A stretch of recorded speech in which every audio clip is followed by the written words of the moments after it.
영성이라고 하는 것은 특별히 기도원을 가거나 또 골방에 있거나 성경을 깊이 있게 묵상, 물론 그렇게 영성은 생기죠.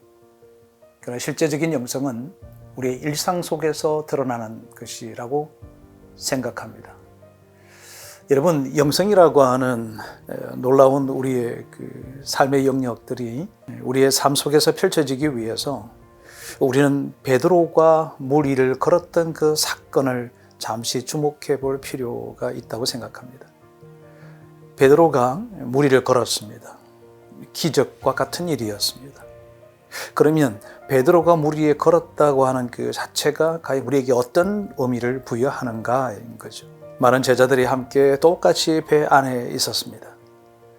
근데 예수님께서 물 위를 걸어오시는 것을 목도했습니다. 광풍이 불었던 배 안에 있었고 두려워했던 제자들이었습니다.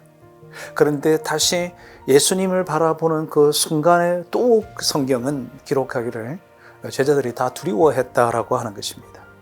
그런데 여러분, 두려워했던 제자들이라고 하면 예수님을 목도했으면 아마 예수님께로 뛰쳐나가야 되지 않을까요? 아니면 예수님 살려달라고 막 얘기해야 되지 않을까요? 그런데 그런 일은 벌어지지 않았습니다.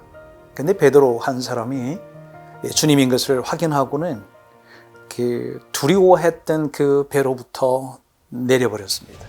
그리고 뛰어내렸습니다. 그리고 주께로 향하는 시선을 맞추고 그의 걸음을 걸었습니다. 그게 물 위를 걷게 됐던 사건이었습니다. 여러분, 이 물 위를 걷게 되었던 이 사건은 제자 훈련에 있어서의 그 큰 상황을 우리에게 시사해 주는 것입니다. 배 안에 있을 것인가? 아니면 배 바깥에 내릴 것인가? 나를 안전하게 지켜줄 것이라고 생각하는 그 배 안에서 두려워하며 여전히 두려워하며 있는 제자의 삶을 선택할 것인가? 아니면 이 두려운 배로부터 벗어나서 뛰어내려 예수님에게 초점을 두고 그 아래를 돌아보지 않고 주님을 바라보고 걸어갈 것인가? 영성은 여기에 있다고 믿습니다. 영성은 주님을 바라보는 것입니다. 그 전에 중요한 일이 하나 있습니다. 자기가 안전하다고 생각되어지는 그 배로부터 뛰어내려야 한다는 사실입니다.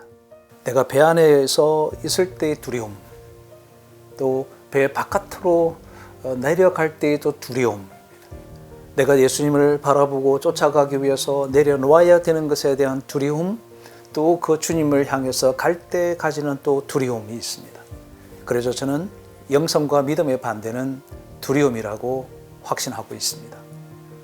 내가 안전하다고 생각하는 그 두려움, 내가 이것을 내려놓고 주님을 향해서 달려갈 때의 그 두려움, 이 두려움으로부터 벗어나는 것, 이것이 영성입니다.